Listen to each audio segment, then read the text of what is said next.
Baik Bapak Ibu, terima kasih masih terhubung pada kami di YouTube BKPM TV dan kita sudah berada di sesi terakhir untuk diskusi pada hari ini.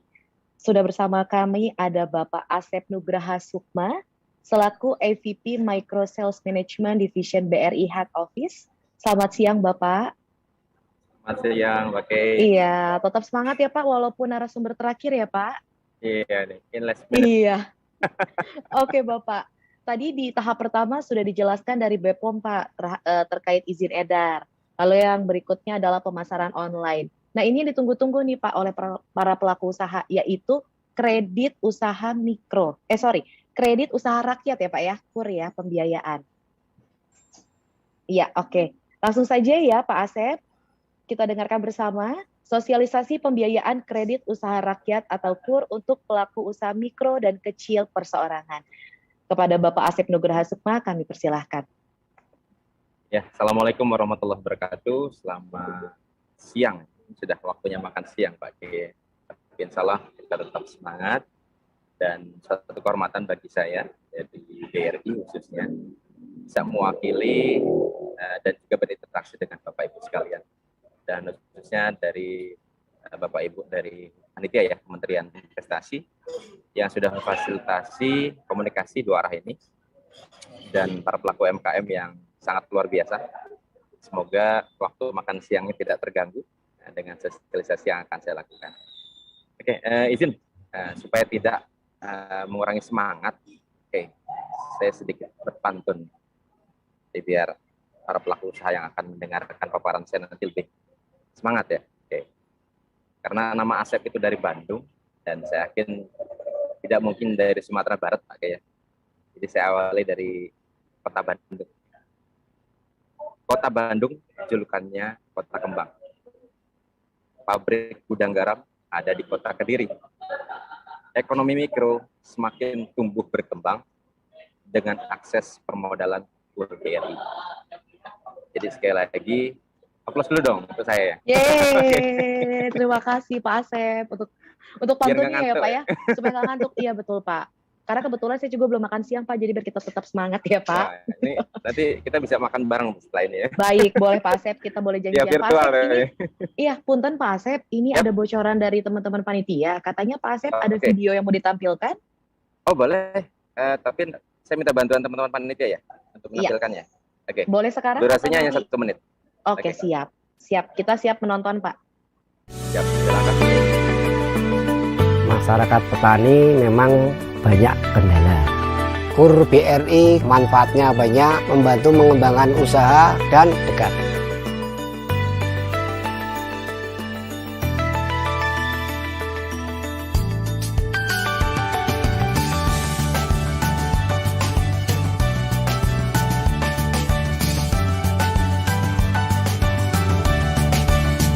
Untuk beli bibit, biaya tanam, biaya pajak, biaya panen.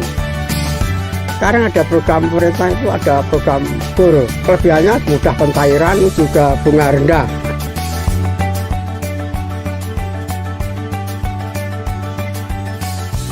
Terima kasih karena program KUR kami sebagai petani bisa lebih sejahtera.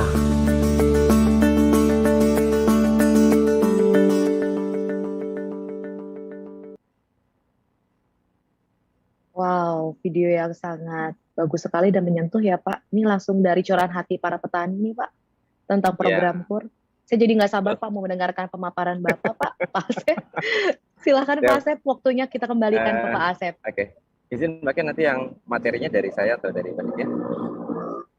Share screen langsung dari Bapak. Silahkan. Ya, belum diberikan akses ya? Iya, sudah kami berikan akses. Silahkan Pak Asep. Masih disable ya?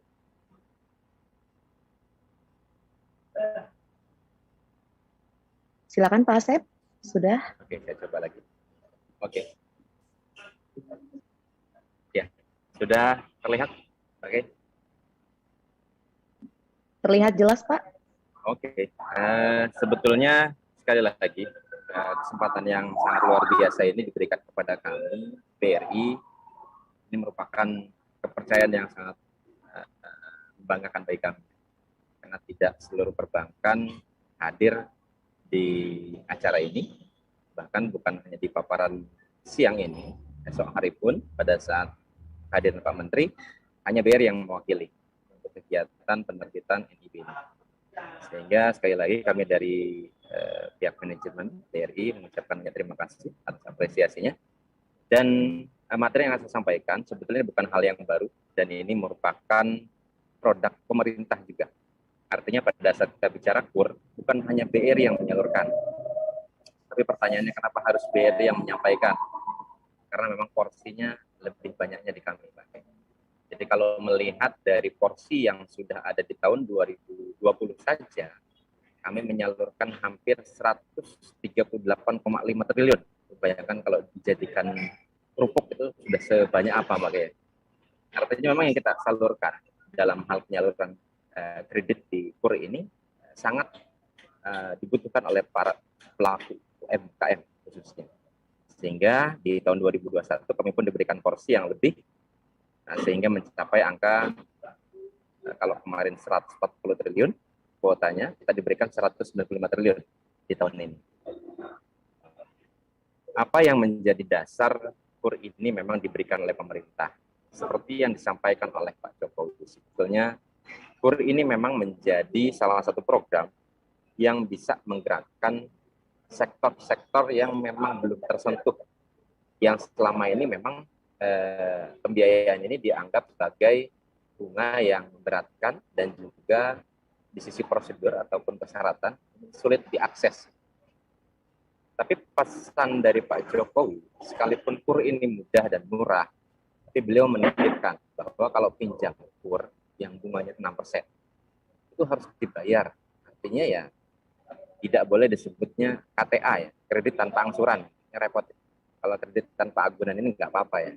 Tapi kalau tanpa angsuran yuk, nanti yang repotnya pemerintah. Karena ada peranan subsidi di sana.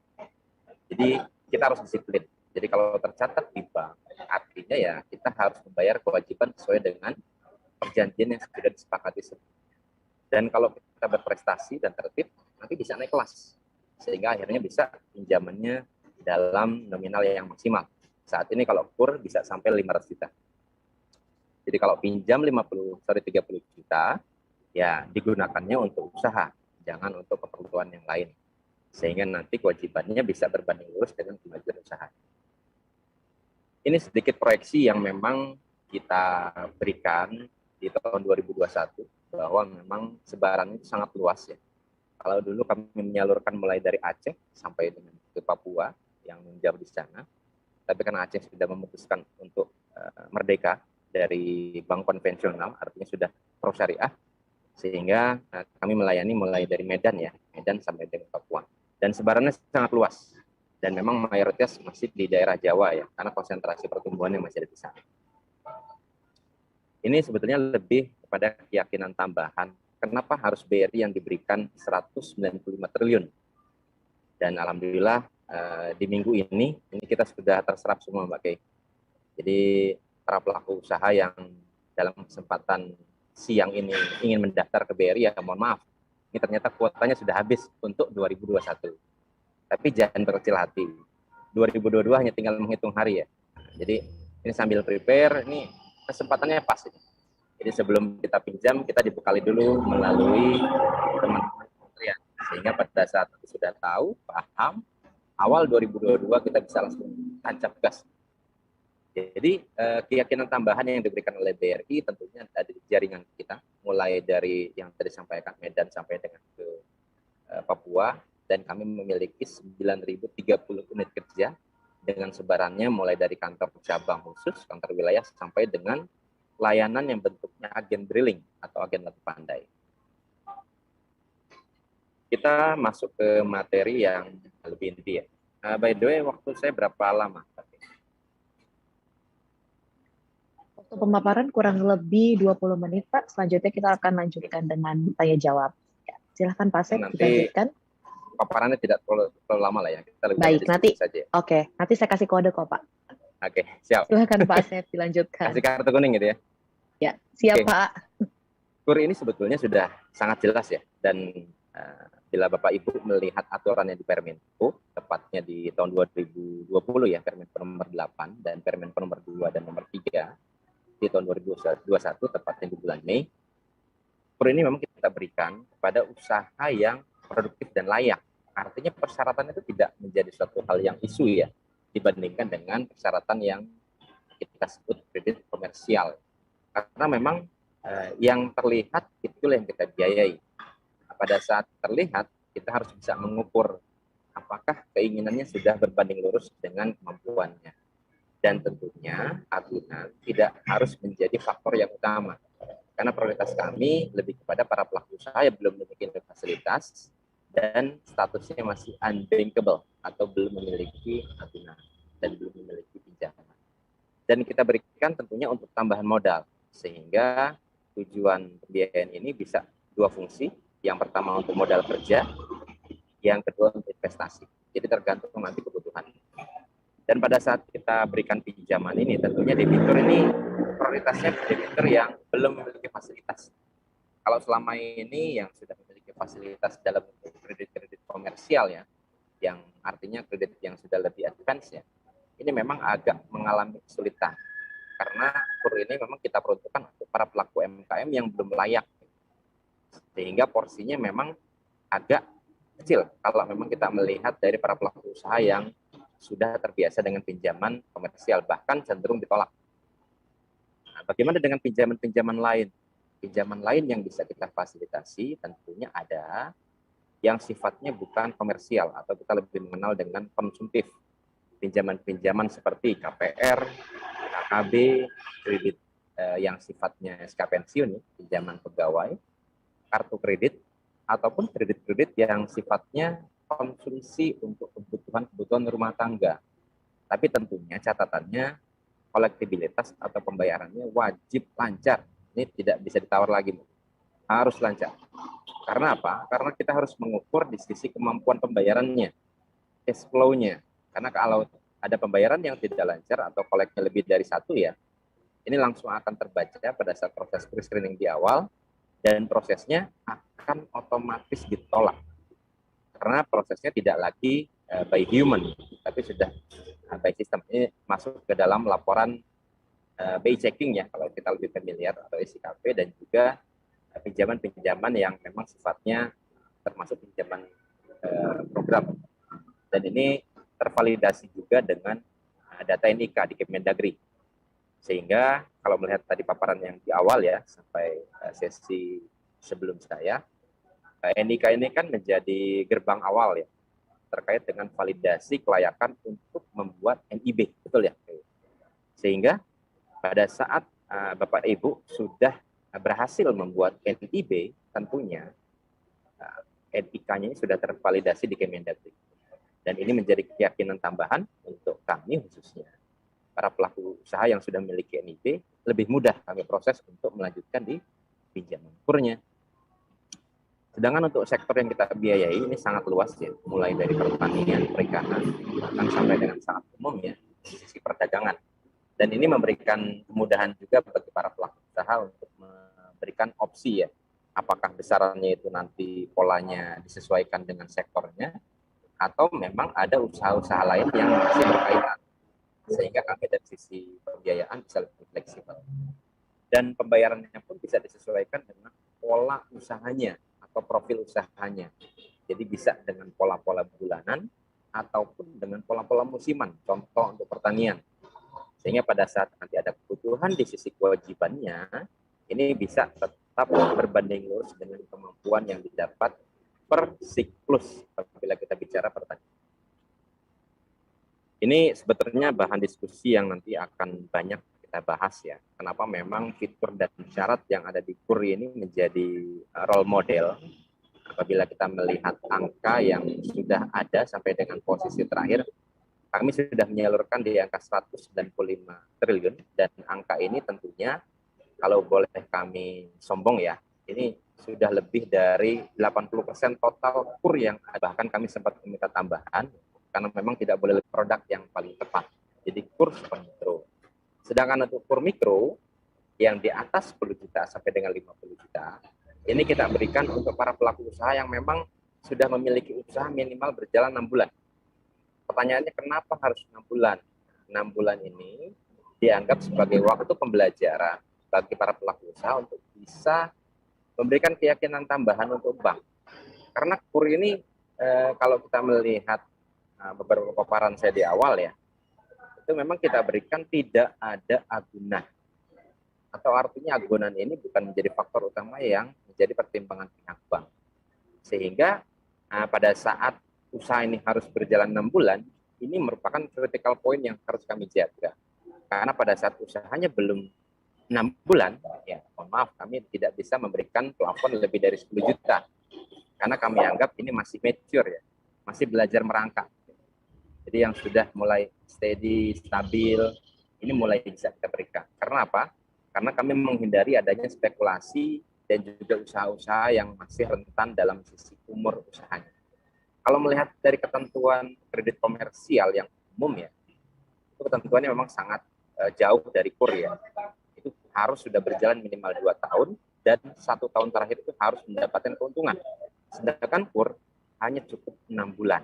Bahkan untuk yang 10 juta di bawah. Tapi untuk KUR mikro sendiri, walaupun sampai dengan 50 juta, tapi Bapak Ibu tidak perlu berkecil hati, karena maksimal plafonnya sebetulnya bisa sampai 200. Jadi kalau misalnya pakai pinjam nih, ini misal pakai pinjam sampai 50 juta plafonnya, ini masih punya kesempatan 4 kali pinjam. Jadi kalau lunas, nanti bisa mengajukan lagi sampai dengan plafon maksimalnya di angka 200. Lalu yang paling besar tentunya KUR kecil ya, ini memang plafon yang kita berikan sampai dengan angka 500 juta dan akumulasinya pun sampai dengan maksimal plafonnya sampai dengan 500 juta. Dan baik KUR super mikro maupun KUR kecil memang sama-sama di angka 6% suku bunganya. Dan terkait dengan kebutuhannya memang ini tidak jauh berbeda ya. Baik itu KUR memiliki tempat usahanya mungkin agak rentan dengan resiko gitu ya. Dan ini sudah bisa tercover dengan adanya asuransi yang dimiliki oleh BRI. Baik asuransi sudah bisa terhindar dari mulai kebakaran, terkena petir, ledakan tabung gas, bahkan sampai kejatuhan pesawat. Bayangkan sampai kejatuhan pesawat saja di cover oleh BRI. Dan untuk yang kerusakan di tempat usaha pun ini banyak nasabah yang sudah mendapatkan manfaatnya ya pada saat mungkin gerobaknya atau jongkonya ini terbakar ya. Ini dan juga terjadi force major yang memang sama sekali tidak bisa kita hindari, adanya ledakan tabung gas atau bencana alam, sehingga sangat bermanfaat untuk masyarakat. Dan terkait dengan simpanan tepat, tidak cukup hanya untuk membayar angsuran saja ya, tapi kita harus belajar untuk mengalokasikannya menjadi cadangan pada saat ada resiko-resiko yang akan timbul di kemudian hari. Dan dengan adanya manfaat ini juga, BRI memberikan kesempatan dengan adanya undian yang dilaksanakan 2 kali dalam 1 tahun. Sehingga BRI memberikan kesempatan Bapak Ibu selain mendapatkan KUR, mendapatkan panen hadiah Simpedes yang jumlahnya sampai dengan ratusan juta rupiah. Jadi sudah dapat pinjaman, dapat hadiah pula Bapak Ibu. Dan tentunya kelebihan unit kerja kami yang tadi sudah saya paparkan di awal sampai dengan 9.030 unit kerja ini memberikan keyakinan dan kemudahan transaksi, dan tentunya dengan adanya jaringan e-channel ya sampai dengan 230.000 channel dan didukung oleh agen drilling yang tersebar dari mulai tadi Medan sampai dengan Papua, dan ini tidak harus dilayani di jam operasional ataupun hari-hari kerja, sehingga dengan adanya jaringan yang sangat luas, agen kartu pandai atau agen drilling yang jumlahnya ratusan ribu, ini memberikan keyakinan bahwa kemudahan transaksi di BRI. Itu dulu yang bisa saya paparkan. Oke, lebih kurangnya nanti kita sambung dengan sesi tanya jawab. Terima kasih. Ya, terima kasih Bapak Asep Nugraha atas penjelasannya terkait KUR ya Pak. Memang ini kalau terkait akses pembiayaan agak-agak ngeri-ngeri sedap nih Pak. Pembahasannya memang. Karena ditunggu-tunggu oleh para pelaku usaha, Pak. Jujur-jujuran aja kita. Oke, Pak Asep. Ini langsung ada pertanyaan, Pak. Saya langsung bacakan saja ya, Pak. Ada dari Hamzah Afindra. Kalau sudah menerima KUR, saat ini sedang menerima KUR maksudnya, dan kami ingin menambah lagi, mungkin top up maksudnya ya, Pak ya. Ya. untuk keperluan pengembangan usaha apakah bisa disetujui? Monggo silakan dijawab langsung, Pak.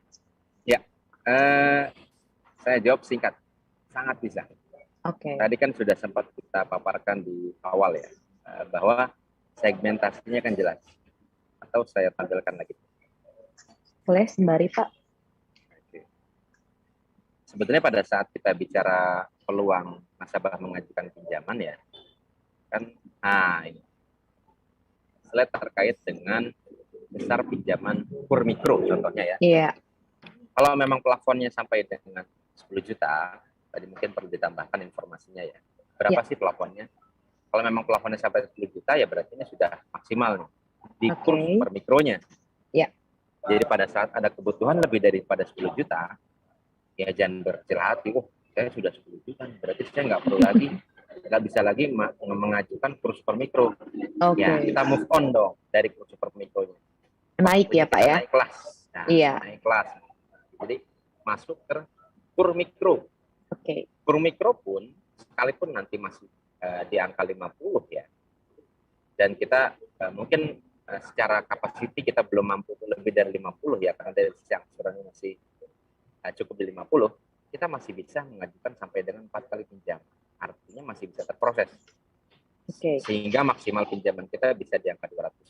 Tapi apabila memang dirasakan sudah lebih dari 50 dan kita sudah memiliki kemampuan yang lebih ya, sampai dengan 100 juta, dengan catatan kita belum memiliki pinjaman, belum memiliki agunan, kita masih bisa di cover. Tapi kalau kita sudah punya agunan yang cukup, di atas 100, nanti bisa difasilitasi sampai dengan 5 juta. Artinya memang kesempatan meminjam itu tidak sekali. Jadi nanti bisa di-upgrade sesuai dengan kemampuan dan juga kebutuhan di usaha. Betul. Jadi untuk naik kelas dari sisi pinjaman jangan takut ya Pak ya, tapi jangan lupa dibayar sesuai arahan dari intinya Pak Presiden, supaya pemerintah juga nggak pusing, begitu ya Pak? Betul. Oke Pak Asep. Kita yang kena penalti nanti. Iya betul. Pak Asep menyambung tadi pertanyaan dari Pak Hamzah nih Pak. Ini sebenarnya sih pertanyaan saya, mungkin ini pertanyaan dari banyak orang ya Pak ya. Kan lagi pandemi nih Pak. Tadi Bapak menyinggung, lagi pandemi begini banyak pegawai yang akhirnya jadi pengusaha dadakan Pak.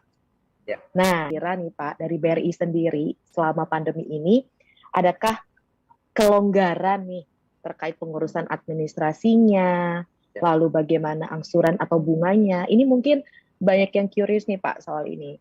Karena kan ya siapa tahu ada yang baru memulai usaha juga, begitu. Silakan Pak Asep. Ya, terima kasih Mbak Kay.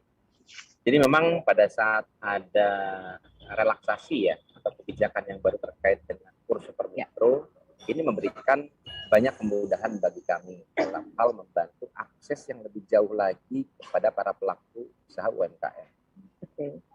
Salah satu contoh, kemarin kita sempat jadikan role model ya oleh Kementerian Koordinator Perekonomian dan dikunjungi langsung oleh Deputi 1 Pak Iskandar Simorangkir. Itu tempatnya di daerah Denpasar. Jadi ini sedikit cerita. Salah satu nasabah kami atas nama Pak Made waktu itu ya, itu usahanya berjualan pizza. Tapi ternyata berjualan ini masih kurang dari 6 bulan, baru 3 bulan. Dan sebelumnya Pak Made ini memiliki keahlian atau pekerjaan sebagai chef di salah satu hotel di Denpasar atau di Bali. Dan kita sudah sama-sama paham bagaimana dampak pandemi di Denpasar itu sangat luar biasa, karena di sana kan sektor utama penggeraknya pun di sisi pariwisata. Dengan adanya keterbatasan di sisi akses, tentunya ya pengunjung dan juga tamu kan berkurang. Sehingga salah satu hotel di sana, di tempat Pak Made bekerja, itu mengeluarkan kebijakan yang sangat tidak favorit, mengurangi lebih dari 50% pekerjanya. Nah, dan di sanalah hadir BRI yang waktu itu memberikan kepercayaan tambahan kepada Pak Made, walau berintis usaha sendiri lah ya. Iya. Yang sebelumnya penghasilannya 8 juta dari gaji, dengan bantuan BRI, tentunya dengan modal tekad dan juga kreativitas di sisi usahanya ya. Motonya itu mirip-mirip dengan usaha-usaha yang mungkin yang sering jadi langganan Mbak Kay. Apa tuh Pak? harga kaki 5, rasa bintang 5. Gitu. Oh iya, betul Pak, itu Jadi, semua langganan masyarakat Indonesia, Pak. jadi pizzanya ini kalau melihat dari rasa ya atau taste-nya, Iya. itu serasa hotel bintang 5. Bintang 5.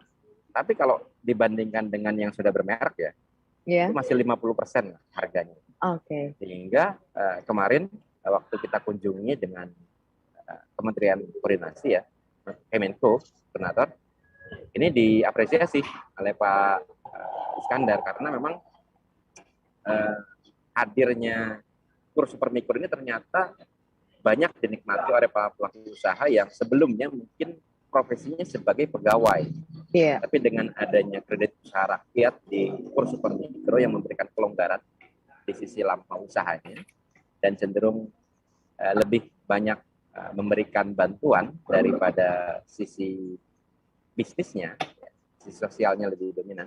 Ini memberikan keyakinan sehingga pada saat sudah lebih dari 10 juta, akhirnya kemarin pada saat kita kunjungi pinjaman sudah lebih dari 50 juta malah. Wow. Sudah Hebat. hampir 150 masalah ya. Karena memang pertumbuhan usahanya sangat pesat. Hanya kurang dari 1,5 tahun ya, itu sudah 3 kali pinjam. Iya. Jadi memang kebutuhan dan kreativitas di Pak Made ini memberikan keyakinan tambahan bagi kami bahwa sebetulnya kondisi apapun pada saat kita memiliki semangat untuk memperjuangkan kemampuan usaha kita ya dengan dasar bahwa kebutuhan mendasar kita kan menghidupi keluarga. Walaupun sebelumnya mungkin tujuan Pak Made ini hanya untuk bertahan. Iya. Tapi ternyata malah sekarang Menjadi pencarian utama ya Pak? Penghasilan utamanya itu sudah lebih dari 8 juta. Pada waktu kita survei di sana sudah hampir 15 juta ya. Wow. Malah bersyukur Pak ada pandemi katanya. Tapi ya tentunya bersyukur juga dengan adanya kur dari pemerintah. Betul. Karena memang dengan adanya kur ini sekali lagi ini memberikan banyak manfaat bukan hanya bagi perbankan dalam menyalurkan kredit tapi juga bagi para pelaku UMKM ya. Karena 195 triliun yang dipercayakan kepada BRI ini sudah kami salurkan lebih dari 6 juta pelaku usaha. Baik. Itu kalau dikumpulkan dalam kesempatan Zoom ini mungkin sudah nggak ketampung. Iya, betul Pak. Sampai bingung Pak ngitungnya. Kurang lebih itu. Oke. Pak, saya punya pertanyaan terakhir ya Pak sebelum kita tutup sesi terakhir ini. Pertanyaan dari akun Futsal ID Pak. Ini kayaknya akun ini ya Pak ya, akun Instagram jualan nih Pak kayaknya, akun online. Jika usaha saya ada di beberapa tempat dan provinsi, apakah saya harus terdaftar di salah satu cabang BRI atau bagaimana ya masalah administrasinya? Silahkan Pak Asep. Oke. Sebetulnya pada saat kita memprofil calon peminjam, ada beberapa pendekatan. Tentunya seperti yang dilakukan oleh Kementerian Investasi di hari ini ya. Kan kita mengenal adanya NIK. Nah, pada saat NIK-nya kita potret, kan terlihat sebetulnya domisilinya di mana. Itu satu. Sudah terintegrasi ya Pak ya? Sudah terintegrasi. Artinya memang data Kemendagri yang sektor pertimbangan bank yang utama. Lalu yang kedua, kami bisa juga memberikan pertimbangan di sisi tempat usahanya. Misalnya, Pak domisilinya di sini masih kontrak Pak.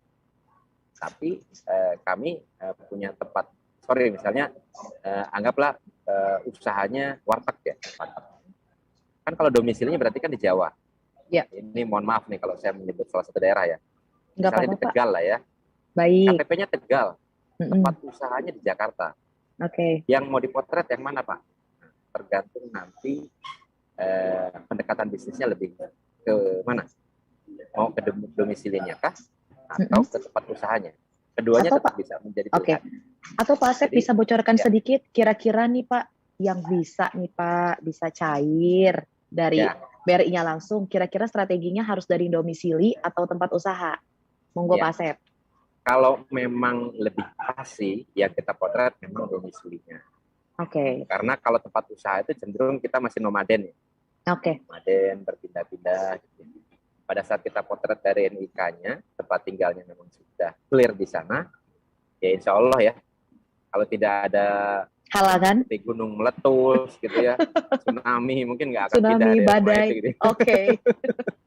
Jadi sebetulnya potretnya awalnya dari NIK ya, dari NIK pasti dari NIB-nya ya. Berarti Sorry, based on dari tempat tinggalnya. KTP-nya ya Pak ya? KTP-nya. Domisili di KTP Tempat ya? tinggalnya. Oke, siap. Pada siap, saat siap. tempat tinggalnya ternyata masih butuh informasi lebih. Nah, Ya. bisa kita potret juga dari tempat usaha. Lokasi usaha, oke. Jadi tidak perlu berkecil hati, justru dengan banyaknya cabang-cabang kita di beberapa daerah, Ya. ini kan bisa menjadi sumber penilaian yang lebih ya, pada saat Betul. kita melihat sebetulnya berapa sih omset yang didapat Mm-mm. kalau lebih dari satu tempat ya, sehingga ini bisa memberikan kebutuhan plafon kredit yang lebih besar. Mungkin itu. Oke. Baik, terima kasih Bapak Asep. Jawabannya sangat menjawab sekali 3 pertanyaan ya Pak ya. Dan juga pemaparannya juga sangat menarik. Semoga apa yang Bapak paparkan terkait kredit usaha ini dapat ditangkap oleh para penonton Ya. kita di YouTube BKPM TV, terutama Yap. untuk para penonton juga yang mulai bisnisnya kira-kira agak susah untuk akses pembiayaan, bisa langsung datang ke BRI terdekat ya Pak ya. Ya. Nanti di situ akan ada bagian informasi yang akan menjelaskan secara detail terkait KUR. Begitu ya Pak Asep? Betul sekali. Baik. Oke. Dan Oke. kalau boleh saya menambahkan sedikit, Silakan. sebetulnya proses ini selain bisa dilayani di BRI ya, kami Ya. juga bisa fasilitasi melalui salah satu link pendaftaran KUR dengan Oke. kur.bri.co.id, sehingga nanti ini bisa terintegrasi ke dalam proses inisiasi teman-teman di lapangan. Dan tadi saya sempat menjelaskan bahwa melalui proses yang selama ini sudah berjalan dengan adanya digitalisasi di teman-teman marketing, idealnya pinjaman ini tidak lebih dari 5 hari kerja. Oke. Sehingga pada saat kita proses ya teman-teman ini tidak harus memprosesnya di kantor, di office. Sehingga misalnya didaftarkan melalui kur.bri.co.id. Nah, data itu sudah tertarik oleh teman-teman di bisnis proses di digitalnya, di handphonenya. Nah, ini bisa kita proses maksimal 5 hari kerja. Tapi dengan catatan tentunya dokumennya sudah lengkap. Nah, untuk closing saya karena tadi sudah sempat berpantun. Silahkan ditutup dengan close. Sekali lagi. Siap Bapak. Burung perkutut, burung kenari. Terbang Cakep. tinggi tanpa terjatuh. Demikian paparan singkat saya akhiri.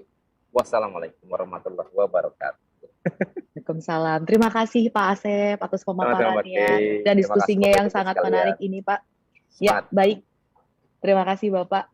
Baik Bapak Ibu, demikianlah seluruh rangkaian acara sosialisasi pada hari ini.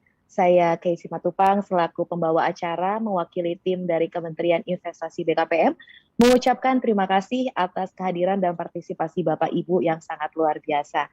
Dan kami juga harapkan paparan dari seluruh narasumber dari pagi hingga siang ini dapat menjawab berbagai pertanyaan yang telah disampaikan oleh Bapak Ibu dan telah dibahas dan semoga telah terjawab secara tuntas. Demikian kami akhiri. Wassalamualaikum warahmatullahi wabarakatuh. Selamat siang, salam sehat, tetap semangat. Terima kasih Pak Asep. Terima kasih, oke. Salam sehat Bapak. Sehat-sehat juga.